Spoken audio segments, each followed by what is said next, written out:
Everyone, welcome back to our YouTube channel Apilogics. मैं पंकज शर्मा एक बार फिर से आप सभी का तहे दिल से हार्दिक स्वागत करता हूं।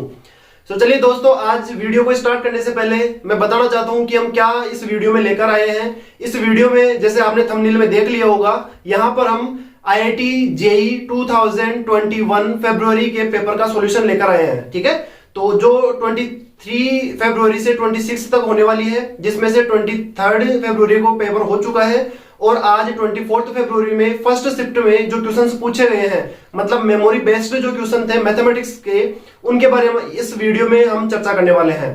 तो स्टार्ट करते हैं बिना किसी टाइम वेस्ट को किए कि आज के पेपर में और कल हो चुके पेपर में किस किस टाइप के मैथमेटिक्स के क्वेश्चंस पूछे गए थे। तो उन क्वेश्चंस को हम यहाँ पर डीपली स्टडी करने वाले हैं, उनका सॉल्यूशंस हम यहाँ पर देखने वाले हैं। और अभी तक यदि आप चैनल पर नए हैं तो प्लीज वीडियो को ज्यादा से ज्यादा लाइक करें, शेयर करें और चैनल को सब्सक्राइब करना ना भूलें। तो चलिए स्टार्ट करते हैं क्वेश्चन नंबर फर्स्ट। तो क्वेश्चन नंबर फर्स्ट अपने पास यहां पर है, आपके पास देखिए स्टूडेंट्स, क्वेश्चन नंबर फर्स्ट आपके पास है इंटीग्रेशन का। तो इंटीग्रेशन का क्वेश्चन नंबर फर्स्ट आपके पास आया था, आज के पेपर में आया हुआ है। आपके पास था cos x minus sin x divided by root of 8 minus sin 2x dx is equal to, ये आपके पास गिवन था a multiply by sine inverse of sin x plus cos x divided by b plus यहां पर constant of integration c आ जाएगा। ठीक है, तो यहां से इस क्वेश्चन में आपसे पूछा गया था then find capital A comma B। यहां से आपको फाइंड आउट करना था A एंड B की वैल्यू, कि इस इंटीग्रेशन को सोल्व करने के बाद में यहां पर A और B की वैल्यू आपके पास क्या होने वाली है, इसका आपको सॉल्यूशन बताना है। ठीक है, तो यहां पर आपके पास ऑप्शंस क्या क्या गिवन थे, मैं इस साइड में लिख रहा हूं ऑप्शंस को। फर्स्ट ऑप्शन आपके पास गिवन था 1 कोमा माइनस 3, सेकेंड ऑप्शन आपके पास गिवन था 3 कोमा 1, थर्ड ऑप्शन आपके पास गिवन था 2 कोमा 3 एंड फोर्थ ऑप्शन आपके पास गिवन था 1 कोमा 3। तो चलिए देखते हैं इनमें से कौन सा आंसर होने वाला है। यदि आप इसके सॉल्यूशन को करके आए हो तो आपको अभी क्लियरली ये हो जाएगा कि किस तरीके से इसको सोल्व करके हम कौन सा ऑप्शन यहां पर लेके आते हैं। ठीक है, तो चलिए स्टार्ट करते हैं क्वेश्चन नंबर फर्स्ट का सॉल्यूशन। तो यहां पर देखो स्टूडेंट्स, इस इंटीग्रेशन को सोल्व करके आपको यहां से a और b की वैल्यू फाइंड आउट करनी है। ठीक है, मतलब यहां पर आप इसको सोल्व करोगे, इसको सोल्व करने के बाद में इस टाइप से आपके पास कोई टर्म बनेगी और इस टर्म में आपके पास जहां पर इस पूरे फंक्शन की जो कोफिशिएंट होगा वो a की वैल्यू आएगी और यहां पर डिवाइड में जो आपके पास वैल्यू आएगी, इसको सोल्व करने के बाद में वो आपके पास क्या वैल्यू हो जाएगी, कैपिटल B की वैल्यू हो जाएगी। ठीक है, तो चलिए देखते हैं यहां पर क्या होने वाला है। तो यहां पर इसको सोल्व करने के लिए हम यहां पर सब्स्टिट्यूशन मेथड का यूज करने वाले हैं। कौन से मेथड से इसको सोल्व करेंगे इंटीग्रेशन को? सब्स्टिट्यूशन मेथड से। तो यहां पर क्या अप्लाई करने वाले हैं, यहां पर आपके पास हो जाएगा let cos x minus sin x is equal to t। यहां पर इस फंक्शन की जगह हमने क्या पुट कर रहे हैं, t पुट कर रहे हैं। ठीक है, यहां पर cos x प्लस लेके चले होंगे हम। ठीक है, तो cos x plus sin x जो है इसकी जगह हम यहां पर स्मॉल t पुट करने वाले हैं। तो चलिए देखते हैं यहां पर जब इसका डिफरेंशिएशन करेंगे तो यहां से ये बन जाएगा minus sine x plus cos x multiply by D x is equal to d t. मतलब क्या हो गया कि यहां पर आपके पास कोस एक्स माइनस का साइन एक्स ये आपको मिल गया है, तो cos x minus sine x d x ये क्या बन जाएगा आपके पास डी टी। तो ये वैल्यू पुट करो और यहां पर आपको साइन 2x की जो वैल्यू है वो वैल्यू फाइंड आउट करनी है in terms of small T. Small T की टर्म्स में आपको इसमें चेंज करना है। इट मींस जो आपके पास इंटीग्रेशन है इसमें जो वेरिएबल आपके पास है वो सेम होना चाहिए। तो यहां पर इसकी वैल्यू फाइंड आउट करने के लिए देखो, sin 2x की वैल्यू फाइंड आउट करने के लिए यहां पर मैं क्या कर रहा हूं, बोथ साइड्स स्क्वायर कर रहा हूं। ठीक है, तो यहां पर हम स्क्वायर करेंगे cos x plus sin x का whole square is equal to t square. ठीक है, तो यहां से इसको जब सोल्व करेंगे तो ये हो जाएगा आपके पास cos square x plus sin square x plus का 2 sin x cos x is equal to T square. अब यहां पर ये वैल्यू आपके पास क्या बन जाएगी, 1 बन जाएगी। तो यहां पर ये टर्म 1 बनने के बाद में 1 को हम यहां पर ट्रांसफर कर देंगे। तो यहां पर मैं इसको रफ करके डायरेक्ट लिख रहा हूं ये वैल्यू आपके पास बन जाएगी। देखो यहाँ पर ये हो गया आपके पास 2 sin x cos x, इसको हम क्या लिख सकते हैं, sin 2x का फॉर्मूला है, तो इसकी जगह हम पुट कर रहे हैं, मैं डायरेक्ट यहाँ पर वैल्यू लिख रहा हूँ sin 2x की, sin 2x is equal to T square minus 1, ये वैल्यू हम यहाँ पर पुट करने वाले हैं। तो चलिए नेक्स्ट स्टेप में इसको सोल्व करते हैं। Let i is equal to, जो इंटीग्रेशन आपके पास गिवन है इसको हम i के इक्वल लेके चलते हैं, तो यहाँ से आपके पास बन जाएगा i is equal to integration of, देखिए cos x minus sin x dx, इसकी जगह हम क्या पुट करेंगे, dt, तो यहां से ये बन जाएगा dt divided by root of 8 minus sine 2x, sine 2x की जगह हम क्या पुट कर देंगे, टी स्क्वायर, और ये माइनस इससे मल्टीप्लाई होकर क्या बना देगा, प्लस का 1। तो जब इसको सोल्व करेंगे तो यहां से ये बन जाएगा आपके पास integration of dt upon root of 8 plus 1 कितना हो जाएगा, 9 माइनस का टी स्क्वायर, इसको क्या लिख सकते हैं, integration of dt upon root of 3 square minus T square. मतलब यहां पर कौन सा फॉर्मूला यूज करेंगे हम, इंटीग्रेशन ऑफ dt अपॉन में root of a square minus x square, किसका फॉर्मूला होता है, sin इनवर्स x बाय 2 का, ठीक है। तो यहां से इसका इंटीग्रेशन जो है वो आपके पास क्या आ जाएगा, i is equal to sin inverse, यहाँ t की फॉर्म में है तो t बाई a आ जाएगा, x अपॉन में a की वैल्यू आपके पास क्या है 3 प्लस का c, यहाँ पर t की जगह t की वैल्यू पुट करेंगे तो ये आपके पास बन जाएगा sin इनवर्स ऑफ t की वैल्यू हमने t क्या पुट किया था, यहां से आ जाएगा ये cos x plus sin x divided by 3 plus c। अब देखिए ये वैल्यू आई आपके पास इस इंटीग्रेशन की, और ये इंटीग्रेशन किसके इक्वल दे रखा है, ये इंटीग्रेशन दे रखा है a multiply by sin inverse of sin x plus cos x divided by b plus का c। तो जब यहां पर हम इसको कंपेयर करेंगे तो ध्यान से देखिएगा स्टूडेंट्स, यहां से प्लस c, ये तो कांस्टेंट है, कांस्टेंट ऑफ इंटीग्रेशन है, ठीक है। आपको वैल्यू फाइंड आउट करनी थी यहां से a की और कैपिटल B की, तो यहां से a को यहां से कंपेयर करेंगे तो a इज इक्वल टू आपके पास क्या मिल रहा है, यहां से साइन इनवर्स के जो कोफिशिएंट है, तो a की वैल्यू आपके पास आ जाएगी 1, और यहां से जब इसको कंपेयर करेंगे, देखो सेम फंक्शन बन रहा है आपके पास, तो b की वैल्यू यहां से क्या आ जाएगी, capital B is equal to हो जाएगा आपके पास 3। तो यहां से जो आपके पास पेयर बना, आपको वैल्यू फाइंड आउट करनी थी a b की, ये वैल्यू आ गई आपके पास 1,3। मतलब कौन सा ऑप्शन आपके पास करेक्ट होने वाला है, यहां पर आपके पास ऑप्शन करेक्ट होगा डी। मुझे नहीं पता कि आपके पेपर में कौन सा ऑप्शन किस तरीके से होगा, ये क्वेश्चन से जो हम चर्चा कर रहे हैं ये क्वेश्चन से मेमोरी बेस्ड क्वेश्चन, ठीक है। तो जो भी आपके पास ऑप्शन हो उसको आप चेक कर लीजिएगा जिस सीरीज में आपके पास पेपर था। तो यहां पर आपके पास इसका करेक्ट आंसर हो जाएगा 1,3। तो देखिए कितना इजी जो है वो क्वेश्चन है, जिसको हम आसानी से इसको अप्रोच करके इंटीग्रेशन की जो वैल्यू है वो यहां से फाइंड आउट कर सकते हैं, ठीक है। तो I hope question number first जो है वो अच्छे से क्लियर होगा, अच्छे से समझ में आया होगा, ठीक है। यदि आप नोट करना चाहो तो इसको नोट कर सकते हो। तो चलिए आगे बढ़ते हैं बिना टाइम वेस्ट किए हुए नेक्स्ट क्वेश्चन की ओर, ठीक है। तो नेक्स्ट क्वेश्चन की चर्चा करने वाले हैं अभी हम question number second. Question number first जो है हमने डिटेल से इसको सोल्व कर लिया है, जिसका आंसर आपको मिला है 1,3 ए एंड बी की वैल्यू, ठीक है। डी ऑप्शन आपका करेक्ट था यहाँ पे। अब यहाँ पर हम नेक्स्ट क्वेश्चन की बात करने वाले हैं, तो चलिए देखते हैं नेक्स्ट क्वेश्चन आपके पास क्या गिवन है।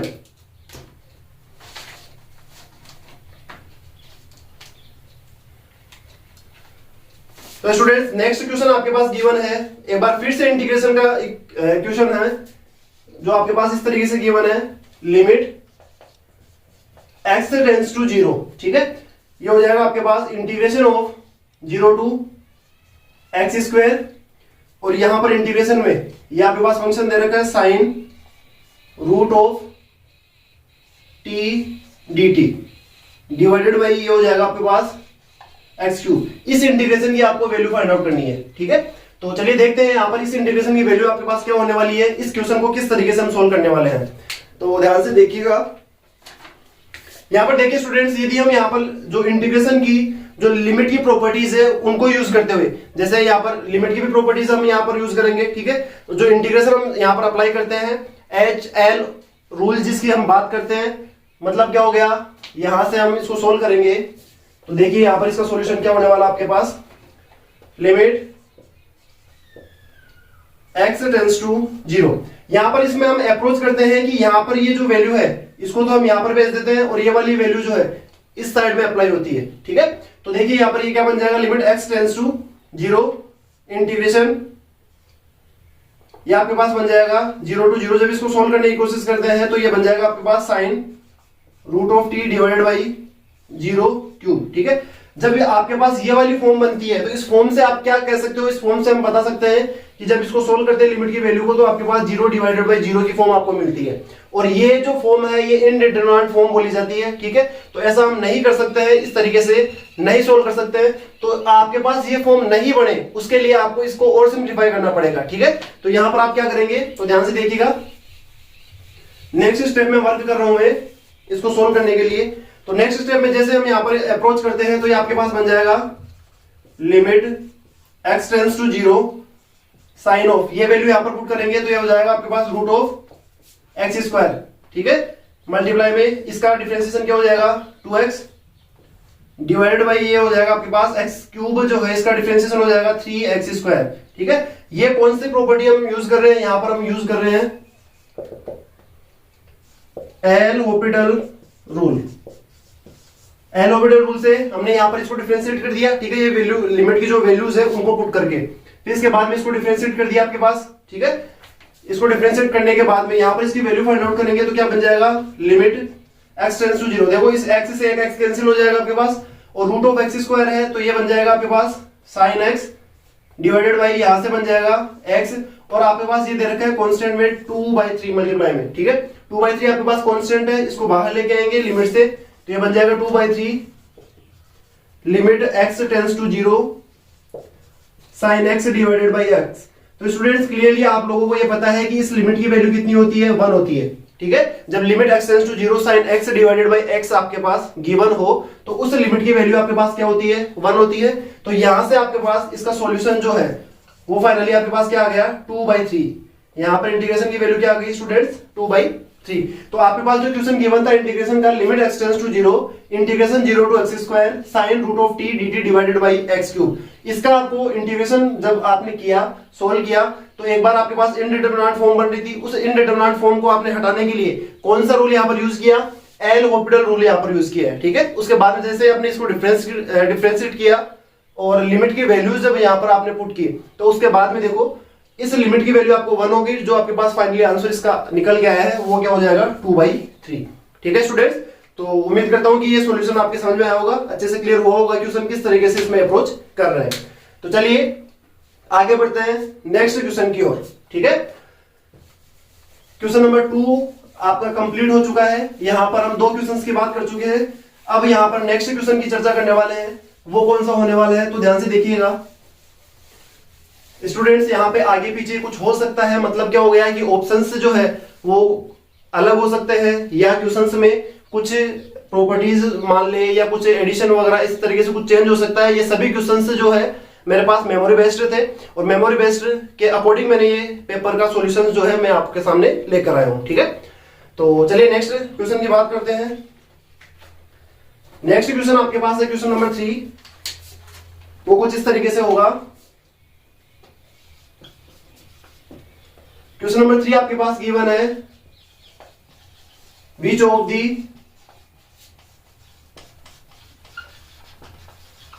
Following is tautology. ठीक है, आपको चेक करना है कि जो गिवन आपके पास ऑप्शंस है उनमें से कौन सा टोटोलॉजी होगा। ठीक है, तो यहां से हम चेक करते हैं ए ऑप्शन को। ए ऑप्शन आपके पास गिवन था A intersection A union B. ठीक है, सेकंड ऑप्शन आपके पास गिवन था A union A intersection B and C option आपके पास गिवन था A intersection A to B to capital B. ठीक है, एंड डी ऑप्शन आपके पास गिवन था कुछ इस तरीके से B to A intersection B. Clear है, यहां पर ये जो साइन है वो हम यहां पर एरो का लेके चल रहे हैं। तो यहां पर देखते हैं इनमें से कौन सा टोटोलॉजी होने वाला है। ठीक है, तो ध्यान से समझ रहे हैं इस क्वेश्चन को क्लियरली अच्छे से कि किस तरीके से हम यहां पर अप्रोच करेंगे, कौन सा ऑप्शन यहां पर आपके पास करेक्ट होने वाला है। ठीक है, तो 1 बाय 1 यहां से हम चेक करने वाले हैं। तो यहां पर देखिए 1 बाय 1 हम ऑप्शंस की चेक करते हैं। तो यहां पर इस क्वेश्चन का आंसर क्या होने वाला है स्टूडेंट्स, इस क्वेश्चन का आपके पास आंसर होगा डी ऑप्शन होगा या सी होगा या बी होगा या ए होगा। इनमें से आपको ऑप्शन में से चूज करना है इसको सोल्व करके। तो आप यहां से पर्टिकुलरली ऑप्शन से इसको सोल्व करते हैं कि ऑप्शन से किस तरीके से इसको अप्रोच किया जाएगा। ऑप्शन से यदि अप्रोच हो रहा है, ठीक है, यूनिवर्सल आपके पास मिल रहा है, यूनिवर्सल सेट आपके पास मिल रहा है, तो वहां से वही ऑप्शन आपका क्या हो जाएगा, करेक्ट हो जाएगा। क्लियर है? तो वन बाय वन यहां से हम इसको सोल्व करके देखते हैं। तो चलिए देखते हैं। सबसे पहले स्टूडेंट्स के रिव्यूज यहां पर थे कि यहां पर आपके पास सी या डी में से ऑप्शन होगा, कुछ सी या डी में से कोई आंसर होने वाला है। ठीक है, तो चलिए देखते हैं सी ऑप्शन होगा या डी ऑप्शन होगा करेक्ट। तो जैसे यहां पर हम सोल्व करते हैं, सबसे पहले जैसे मैं सी ऑप्शन को सोल्व करता हूं, सी ऑप्शन आपके पास गिवन है A intersection A to B to capital B. ठीक है, यदि इसको सोल्व करने के बाद में पूरा का पूरा यूनिवर्सल यदि ये बन जाता है तो इसका मतलब क्या हो जाएगा, अपना ऑप्शन से जो है वो क्या हो जाएगा, करेक्ट हो जाएगा। अदरवाइज ये करेक्ट नहीं होता है, यूनिवर्सल नहीं बनता है, तो हम फिर इसके बाद में नेक्स्ट ऑप्शन के ऊपर सोल्व करेंगे, नेक्स्ट ऑप्शन को चेक करेंगे। तो ध्यान से समझना है। यहाँ पर देखो आपके पास क्या गिवन है, यहाँ पर आपके पास देखो, इसको जब हम सोल्व करते हैं तो इसको यहाँ पर ऑपरेट करवाएंगे। ऑपरेट करवाने का मीनिंग क्या हो गया, ऑपरेट करवाने का मीनिंग यहाँ से ये होता है कि यहाँ पर डिस्ट्रीब्यूशन लॉ की हम प्रॉपर्टी जो है वो यूज करेंगे।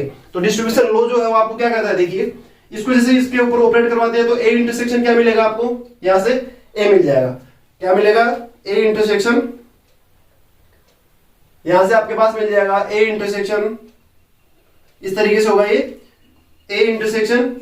इसका मतलब क्या हो गया, देखो not of A union B to B, मतलब यहां पर एक आपके पास प्रॉपर्टी होती है P टू Q, इसको हम लिख सकते हैं क्या, नॉट P यूनियन Q।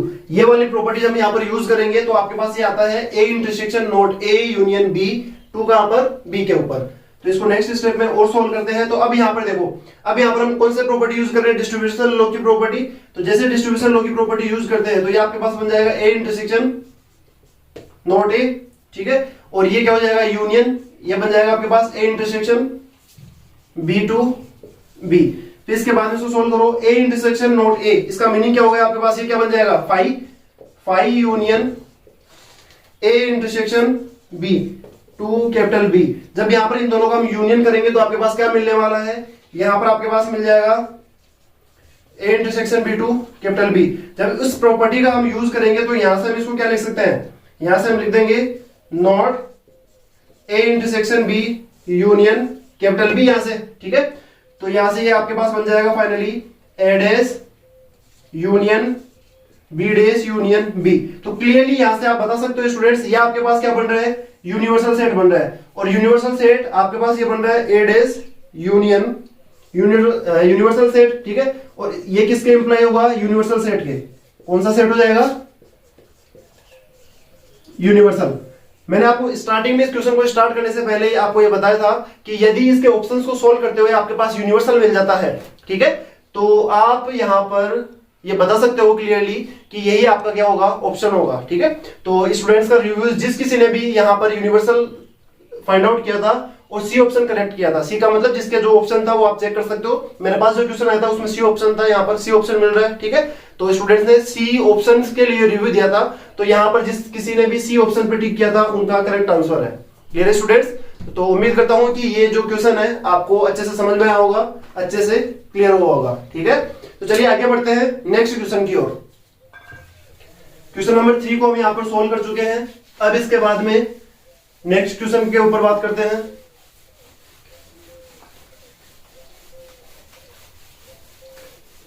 तो चलिए नेक्स्ट क्वेश्चन आपके पास क्या होने वाला है, ध्यान से समझना है।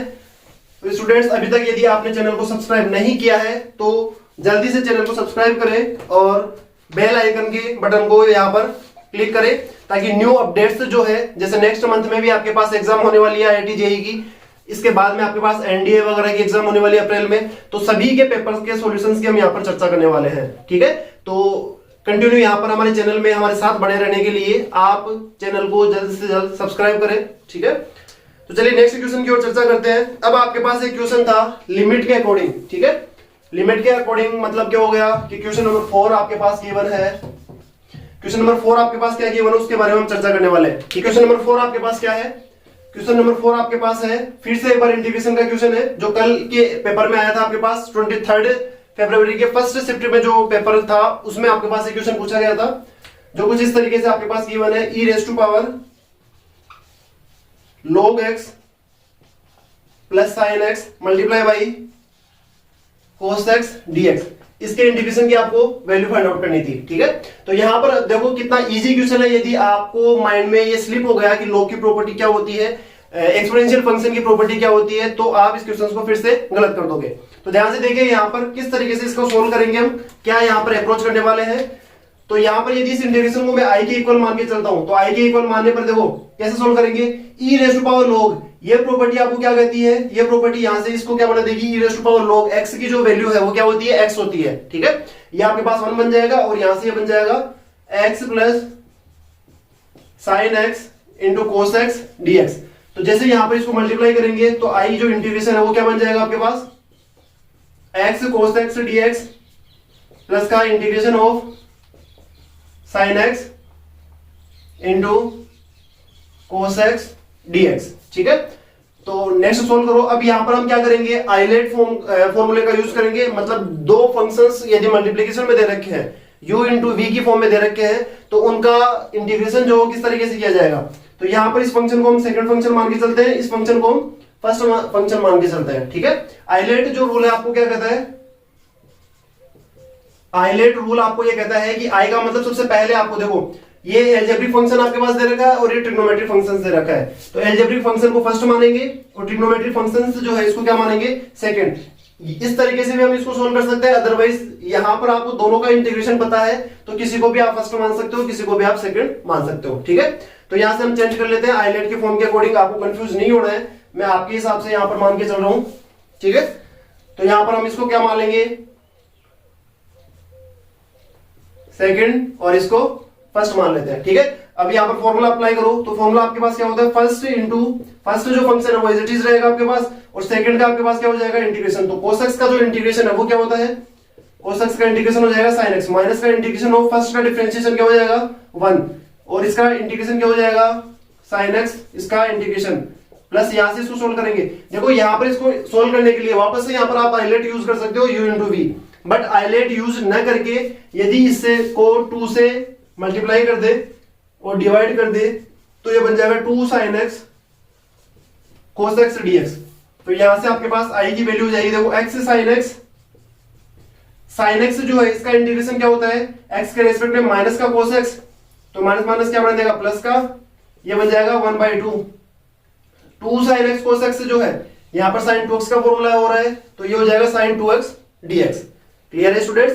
तो यहां पर देखिए i इज इक्वल टू, यहां पर आपके पास हो गया x sin x plus cos x plus 1/2 multiply by sin 2x, जो इसका इंटीग्रेशन क्या आता है आपके पास, इसका इंटीग्रेशन आता है माइनस का cos 2x divided by 2 plus का c, इसको थोड़ा सा अरेंज कर लो तो i इज इक्वल टू आपके पास बन जाएगा x sin x plus cos x minus cos 2x by 4।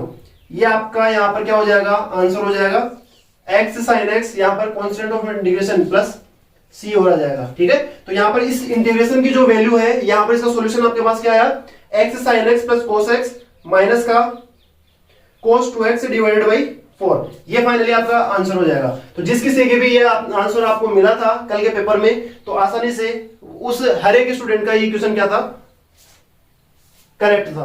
Clear है स्टूडेंट्स। तो उम्मीद करता हूं कि इसका ये सॉल्यूशन आपको अच्छे से समझ में आया होगा, अच्छे से क्लियर हुआ होगा। तो चलिए नेक्स्ट आगे बढ़ते हैं, नेक्स्ट क्वेश्चन नंबर 5 की ओर। तो क्वेश्चन नंबर 5 जो है वो नेक्स्ट हम चर्चा करने वाले हैं, तो वीडियो को एंड तक बने रहिएगा, एंड तक देखते रहिएगा। आगे हम चर्चा करते हैं नेक्स्ट क्वेश्चन के ऊपर। तो यहां पर देखिए नेक्स्ट क्वेश्चन आपके पास था ट्रिग्नोमेट्री को लेकर। ठीक है, तो यहां से भी आपके पास प्रॉपर्टी यूज होने वाली है। क्वेश्चन नंबर 5 की हम बात कर रहे हैं। क्वेश्चन नंबर 5 देखिए क्या था, क्वेश्चन नंबर 5 आपके पास था, if a plus b plus c is equal to 180 degree, then find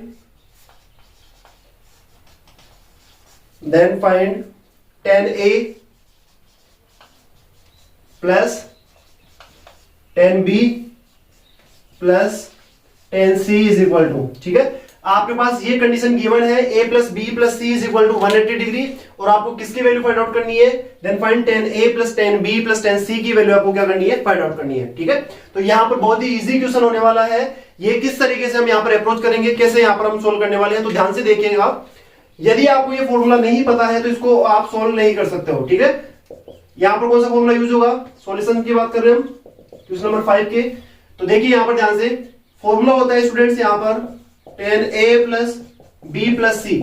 इसका फॉर्मूला क्या आता है, इसका फॉर्मूला होता है tan a plus tan b plus tan c minus tan a minus tan a into tan b into tan c divided by 1 minus दो का multiple tan a tan b minus tan b tan c minus tan a into tan c। ये formula हम यहां पर use करने वाले हैं, ठीक है। तो कैसे यूज करेंगे, देखो यहां पर a प्लस बी प्लस सी, इसकी वैल्यू आपके पास क्या गिवन है 180 डिग्री। तो यहां से हम यदि बात करते हैं 180 डिग्री यहां पर पुट करते हैं तो 180 डिग्री जो है इसकी वैल्यू क्या होती है, इसकी वैल्यू आपके पास होती है 0, ठीक है। तो मैं डायरेक्ट यहां पर 0 पुट कर रहा हूं, इसको 0 के इक्वल करेंगे तो यहां से देखो इसकी वैल्यू आपके पास क्या आती है 0 होती है, मतलब tan पाई पर क्या होता है 0 होता है। तो यहां से देखो ये 0 इक्वल टू क्या हो जाएगा tan a plus tan b plus tan c minus tan a into tan b into tan c divided by ये बन जाएगा आपके पास 1 minus tan a tan b minus tan b tan c minus tan a tan c। Clear है students, ये आपके पास इसका solution बन जाएगा। अब यहां पर यदि हम इसको सॉल्व कर चुके हैं इस तरीके से, तो इसके बाद में देखिए यहां पर ये आपके पास क्या हो जाएगा, ये जो डिवाइड में है ये वैल्यू 0 में जाएगी तो आपके पास 0 हो जाएगा। तो फाइनली आपको यहां से क्या मिलने वाला है, जब इसको 0 के इक्वल करेंगे तो ये आपके पास आ जाएगा tan a plus tan b plus tan c। Negative में है, जब इसको ट्रांसफर करेंगे तो ये आ जाएगा tan a into tan b into tan c। ये आपके पास जिसकी वैल्यू आपको फाइंड आउट करनी थी ये वैल्यू आ चुकी है, ठीक है। तो ये आपका क्या हो जाएगा, करेक्ट आंसर हो जाएगा। क्लियर है स्टूडेंट्स, तो उम्मीद करता हूं कितना इजी यहाँ पर ये क्वेश्चन आपको देखने को मिल रहा है, ठीक है। तो आई होप ये क्वेश्चन अच्छे से क्लियर हो गया होगा, अच्छे से समझ में आ गया होगा आपको, ठीक है। तो चलिए नेक्स्ट क्वेश्चन की ओर बढ़ते हैं, क्वेश्चन नंबर 6 में, ठीक है। ये आपके पास क्वेश्चन नंबर 5 था, अब यहां पर हम चर्चा करेंगे क्वेश्चन नंबर 6 की। तो देखिए क्वेश्चन नंबर 6 जो है वो क्या होने वाला है उसके ऊपर हम चर्चा करते हैं।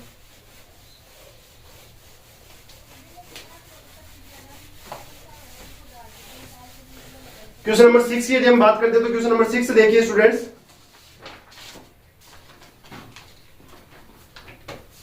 क्वेश्चन नंबर 6 आपके पास है, find the equation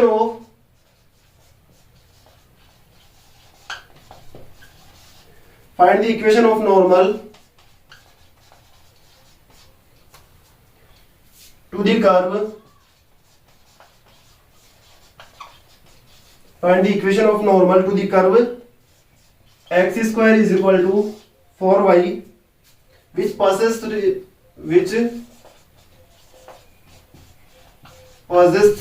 through the point 1,2। ठीक है, यहां पर आपको क्या करना है स्टूडेंट्स, यहां पर आपको नॉर्मल की इक्वेशन फाइंड आउट करनी है। तो देखिए यहां पर नॉर्मल की इक्वेशन जो है वो कैसे फाइंड आउट करेंगे, तो ध्यान से समझना है सॉल्यूशन को। जो आपके पास कर्व है वो कर्व क्या गिवन है, वो गिवन है x स्क्वायर इज इक्वल टू 4y। इस कर्व के लिए आपको किसकी इक्वेशन फाइंड आउट करनी है, नॉर्मल की इक्वेशन। जो कर्व जो है आपके पास, वो जो नॉर्मल की इक्वेशन है वो यहाँ पर इस पॉइंट से आपके पास क्या होता है, पास होता है। तो इस पॉइंट को सेटिस्फाई करने वाली उस कर्व की इक्वेशन आपको सेटिस्फाई फाइंड आउट करनी है। ठीक है, तो देखिए यहां पर जब इसको डिफरेंशिएट करेंगे और dy बाई dx की वैल्यू निकालेंगे, यहां पर टेंजेंट की वैल्यू निकालेंगे तो क्या आएगी आपके पास, जो हो जाएगा 2x is equal to 4 multiply by dy by dx। तो जैसे यहां पर dy बाई dx की हम वैल्यू फाइंड आउट करेंगे, ये वैल्यू क्या हो जाएगी आपके पास x बाई 2।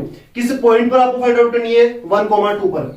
तो dy बाई dx एट 1,2, यहां पर जैसे हम 1 पुट करेंगे तो ये हो जाएगी आपके पास 1/2। ठीक है, अब आपके पास आपको पता है इक्वेशन ऑफ नॉर्मल जो है वो क्या होती है, यहां पर आपको नॉर्मल की इक्वेशन फाइंड आउट करनी है। तो इक्वेशन ऑफ नॉर्मल ये आपके पास होता है y minus Y one is equal to minus का 1 upon dy by D X at X Y into X minus X one. यहां पर जैसे हम वैल्यूज पुट करेंगे y माइनस वाई वन की वैल्यू क्या है, यहां पर इस पॉइंट की बात कर रहे हैं, तो y1 की वैल्यू क्या है 2, तो ये बन जाएगा आपके पास y minus two is equal to minus 1 upon dy by D X at X Y. इस पर आपके पास वैल्यू क्या आ गई है 1/2, तो यहां पर हम पुट करेंगे 1/2 x माइनस x1 की वैल्यू यहां पर आपके पास क्या गिवन है 1। चलिए सोल्व करो इसको, तो जैसे हम यहां पर सोल्व करें तो ये ऊपर जाके माइनस का 2 बन जाएगा, ठीक है। तो ये हो जाएगा माइनस का 2 इज इक्वल टू माइनस 2 को इससे मल्टीप्लाई करेंगे माइनस 2 x, ये से मल्टीप्लाई होगा प्लस का 2 बन जाएगा। तो जैसे हम यहां पर इसको सोल्व करते हैं तो ये आपके पास हो जाएगा 2x plus Y is equal to 4। तो ये आपको इक्वेशन मिल रही है नॉर्मल की, यही आपका क्या हो जाएगा आंसर हो जाएगा, ठीक है। तो ये आपके पास किसकी इक्वेशन आ गई, नॉर्मल की इक्वेशन आ गई। तो उम्मीद करता हूं कि ये जो सॉल्यूशन है ये आपको समझ में आया होगा, अच्छे से क्लियर हो गया होगा, ठीक है। तो चलिए आगे बढ़ते हैं नेक्स्ट क्वेश्चन की ओर। Question number 7। तो ध्यान से समझना है हर एक क्वेश्चन को, हर एक सॉल्यूशन को। यहां पर थोड़ा सा मैं स्पीड से करवा रहा हूं, ठीक है, क्योंकि आपका ये सब कुछ पढ़ा हुआ है, इसके अकॉर्डिंग मैं उम्मीद करके चल रहा हूं कि अच्छे से आपके क्लियर हो रहा होगा। तो चलिए नेक्स्ट क्वेश्चन की ओर चर्चा करते हैं हम।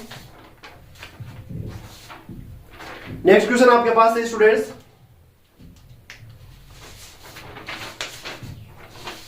आपको फाइंड आउट करना है कोई भी फंक्शन है वो इंक्रीजिंग होगा या डिक्रीजिंग होगा, ठीक है।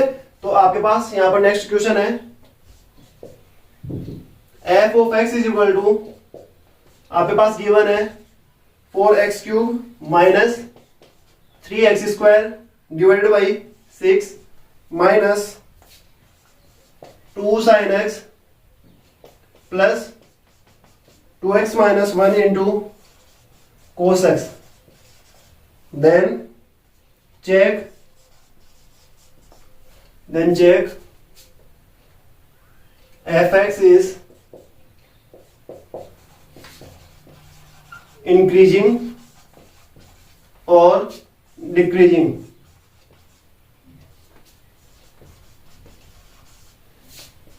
in given intervals।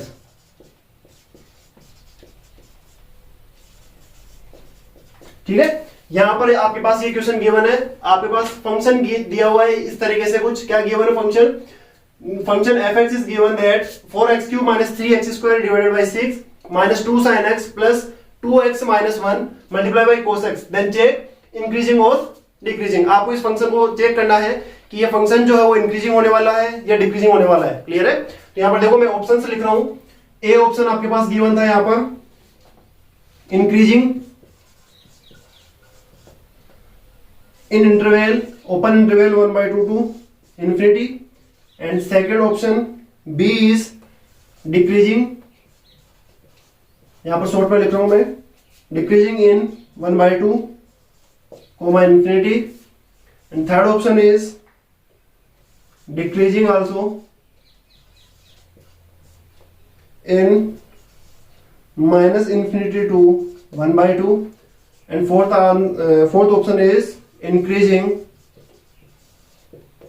in minus infinity to 1/2। चलिए देखते हैं यहां पर किस तरीके से इसको सोल्व करेंगे, इसका क्या सॉल्यूशन होने वाला है, ठीक है।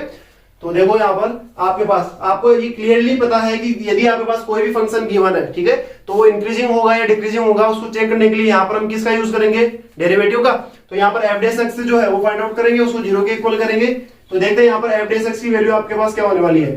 तो जैसे यहां पर इस फंक्शन का f' हम फाइंड आउट करेंगे तो क्या हो जाएगा, 1/6 कांस्टेंट है, बाहर मल्टीप्लाई में रह जाएगा, इसका डिफरेंशिएशन जो है वो क्या हो जाएगा 12x स्क्वायर माइनस 6x, ठीक है। इसका क्या हो जाएगा माइनस का 2 sin x का क्या हो जाएगा cos x minus 2 cos x plus, अब यहां पर देखिए ये जो आपके पास फंक्शन दिया हुआ है 2x minus 1 into cos x, यहां पर दो डिफरेंट आपके पास फंक्शन है जो मल्टीप्लाई में है, तो इनका डिफरेंशिएशन करने के लिए क्या यूज करेंगे, u इंटू v, ठीक है। तो u इंटू वी से यहां पर हम क्या करेंगे, इसको सोल्व करेंगे।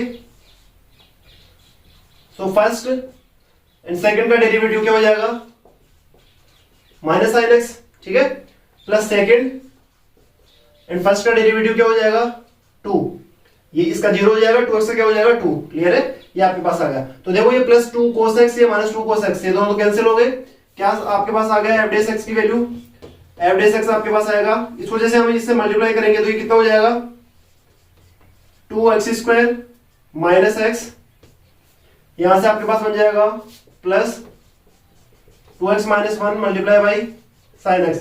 जैसे यहाँ पर इसको सोल्व करते हैं तो f डैश x जो है इसकी वैल्यू आपके पास क्या हो जाएगी, f डैश x की वैल्यू आपके पास आ जाएगी यहां से x minus sine X multiply by 2x minus 1, ठीक है। देखो यहाँ पर minus x plus 2x plus का ये मल्टीप्लाई होगी, ये बन जाएगा x minus sine X multiply by 2x minus 1, ठीक है। ये आपके पास f डैश x की वैल्यू आ गई। जब यहाँ पर इसको हम 0 के इक्वल करेंगे तो क्या आ जाएगा x minus sine X multiply by 2x minus 1 is equal to 0। जैसे हम इसको 0 के इक्वल करते हैं तो यहां से आपको क्या मिलने वाला है 1/2, ठीक है। और इसको जैसे हम ये तो देखो मिनिमम वैल्यू होती है x माइनस साइन एक्स जो है, यहाँ पर आपको चेक करना है कि ये डिक्रीजिंग होगा या इंक्रीजिंग होगा, ठीक है। तो यहाँ पर आपको ये पॉइंट तो मिल चुका है तो 1/2, ठीक है। यहां से आप क्लियरली आगे बिना सोल्व किए यहां से आप ऑप्शंस को टिक कर सकते हो, ठीक है। तो बताओ यहाँ पर कौन सा ऑप्शन क्लियर होने वाला है, यहां से आपका करेक्ट ऑप्शन हो जाएगा कौन सा, बताओ स्टूडेंट्स। यहां पर आपका आंसर हो जाएगा, ठीक है। यहां पर हमारे पास जो ऑप्शन आंसर टिक होगा वो होगा 1/2 इंफिनिटी, मतलब ये कौन सा फंक्शन होने वाला है, इंक्रीज हो जाएगा 1/2 टू इंफिनिटी, ठीक है। तो जो आपके पास गिवन फंक्शन है वो कौन सा फंक्शन होने वाला है, इंक्रीजिंग होगा, किस इंटरवल में इंक्रीजिंग होगा, ये होगा ओपन इंटरवल 1/2 से इंफिनिटी में, क्लियर है। तो उम्मीद करता हूं कि ये ऑप्शंस जो है अच्छे से समझ में आ गया होगा, ये क्वेश्चन अच्छे से समझ में आया होगा। तो आगे बढ़ते हैं नेक्स्ट क्वेश्चन की ओर, ठीक है। यह था आपके पास क्वेश्चन नंबर 7th या 8th क्वेश्चन था। आगे हम सोल्व करते हैं नेक्स्ट क्वेश्चन को।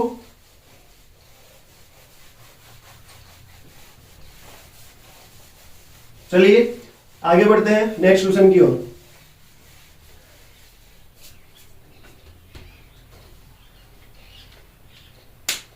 नेक्स्ट क्वेश्चन भी आपके पास कुछ इस तरीके से होने वाला है। देखिए नेक्स्ट क्वेश्चन आपके पास f of x is equal to, function जो है वो आपके पास गिवन है मोड ऑफ x माइनस 1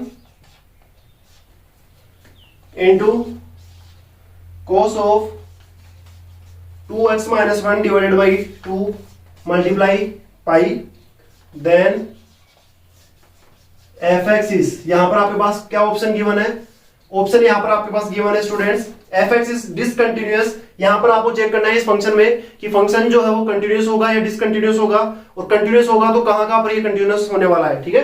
तो first option is fx is discontinuous at all integers. Second option is fx is discontinuous at x is equal to 1. fx is discontinuous at x is equal to 1. And third option C is fx is discontinuous at x belongs to 2. And finally fourth and last option is f of x is continuous for all x belongs to capital R, ठीक है। तो यहां पर आपको बताना है कि किस तरीके से कौन सा फंक्शन यहां पर, ये फंक्शन जो है वो कंटिन्यूअस होगा या डिसकंटिन्यूअस होगा, और कंटिन्यूअस है तो किस पॉइंट पे है, डिसकंटिन्यूअस है तो किस पॉइंट पे यहां पर ये डिसकंटिन्यूअस होने वाला है। तो यहां पर आपको ध्यान से देखना है। देखिए फंक्शन आपके पास क्या गिवन है, f of x is equal to आपके पास गिवन है mod of x minus 1 multiply by cos 2x minus 1 divided by 2 multiply by pi, ये आपके पास गिवन फंक्शन है, ठीक है। तो इस फंक्शन को आपको चेक करना है कि ये कंटिन्यूअस होगा या डिसकंटिन्यूअस होगा। आपके पास देखिए ऑप्शंस क्या दे रखे हैं। First option is given that fx is discontinuous at all integers, and second option is given that fx is discontinuous at x is equal to 1, and fx is discontinuous at x belongs to 2, and fourth option is fx is continuous for all x belongs to capital R, ठीक है। तो यहां पर आपको check करना है कि ये किस तरीके से डिसकंटिन्यूअस होगा या किस तरीके से कंटिन्यूअस होगा। तो देखो कैसे चेक करते हैं ऑप्शंस को, या इस क्वेश्चन को बिना सोल्व करे हुए भी हम यहाँ पर से चेक कर सकते हैं। यहाँ पर आपके पास गिवन है मोड ऑफ x माइनस 1, ठीक है, और ये जो फंक्शन है, अब यहाँ पर 1 पर इसकी वैल्यू चेक करते हैं कि 1 पर जो है वो आपको वैल्यू क्या मिलने वाली है। तो जैसे यहाँ पर 1 पुट करते हैं तो ये आपके पास क्या हो जाएगा, 0 हो जाएगा। यहाँ पर 1 पुट करते हैं तो यहाँ पर इसके से कोई फर्क नहीं पड़ने वाला इस फंक्शन के ऊपर, ठीक है, ये वैल्यू आपको कंटेन करेगा, डिफाइंड रहेगा ये फंक्शन, ठीक है। तो 1 पर ये डिफाइंड हो रहा है, क्लियर है। तो 1 पर देखो ये ऑप्शन आपके पास क्या था, fx is discontinuous at x is equal to 1, तो 1 पर ये आपको डिसकंटिन्यूअस नहीं मिल रहा है, क्लियर है। तो ये ऑप्शन तो डिस्कार्ड हो गया। देखिए कुछ क्वेश्चंस को सोल्व करने के लिए वहां पर उसका सॉल्यूशन निकालने के बजाय हम ऑप्शंस को डिस्कार्ड करके भी उस क्वेश्चन के सॉल्यूशन पर पहुंच सकते हैं, ठीक है। तो यहां से ये जो ऑप्शन है ये तो आपका क्या हो गया, डिस्कार्ड हो गया। इसी तरीके से बोल रहा है fx is discontinuous at x belongs to 2, तो 2 से यहां पर कोई फर्क नहीं पड़ने वाला जब यहां पर 2 पुट करेंगे, ठीक है। तो यहां से ये फंक्शन डिसकंटिन्यूअस हो सकता है कि बताओ, नहीं हो सकता। cos कहां पर आपको पता है, cos जो फंक्शन है ये इस तरीके से डिफाइंड होता है, cos का ग्राफ, क्लियर है। cos 0 पर इसकी वैल्यू आपके पास क्या होती है, 1 होती है, और इसका जो आपके पास रेंज है वो रेंज भी आपके पास क्या मिलती है, -1 to 1, ठीक है। तो इस इंटरवल के बीच इस फंक्शन पर कोई फर्क नहीं पड़ने वाला है, डिसकंटिन्यूअस नहीं होगा, कंटिन्यूअस रहेगा, तो ये ऑप्शन भी डिस्कार्ड हो गया। फिर ये बोल रहा है fx is discontinuous at all integers, जब ये बात यहां पर क्या कर रहा है कि सभी इंटीजर्स पे क्या है, ये डिसकंटिन्यूअस है, बट यहां पर इन इंटीजर्स के ऊपर ये क्या हो रहा है, कंटिन्यूअस हो रहा है, तो ये ऑप्शन भी क्या हो गया, डिस्कार्ड। तो आपके पास ओनली और एक ऑप्शन बचता है D, fx is continuous for all x belongs to r, ठीक है। तो इस क्वेश्चन का जो करेक्ट आंसर है वो हो जाएगा D option, fx is continuous for all x belongs to capital R, ठीक है स्टूडेंट्स। तो उम्मीद करता हूं कि ये सॉल्यूशन जो है वो अच्छे से क्लियर हुआ होगा, अच्छे से समझ में आया होगा, क्लियर है। तो ये क्वेश्चंस जो है आज और कल के पेपर में पूछे गए थे, जिनकी हमने अभी तक चर्चा की है। ये कुछ मेमोरी बेस्ड मेरे पास क्वेश्चन थे जिनका सॉल्यूशन हमने यहाँ पर देखा है, ठीक है। तो उम्मीद करता हूं कि आज का ये वीडियो आपको अच्छे से क्लियर हुआ होगा, अच्छे से समझ में आया होगा, हर एक क्वेश्चन का सॉल्यूशन क्लियर है। तो कंटिन्यू चैनल के साथ बने रहने के लिए, नेक्स्ट जो भी अपडेट्स आएंगे उनके साथ बने रहने के लिए आप चैनल के ऊपर यदि नए हैं, अभी तक आपने चैनल को सब्सक्राइब नहीं किया है, तो प्लीज चैनल को सब्सक्राइब करें, ज्यादा से ज्यादा शेयर करें और वीडियो को लाइक करें। ओके स्टूडेंट्स, फिर मिलते हैं नेक्स्ट न्यू अपडेट्स के साथ, न्यू क्वेश्चंस के साथ।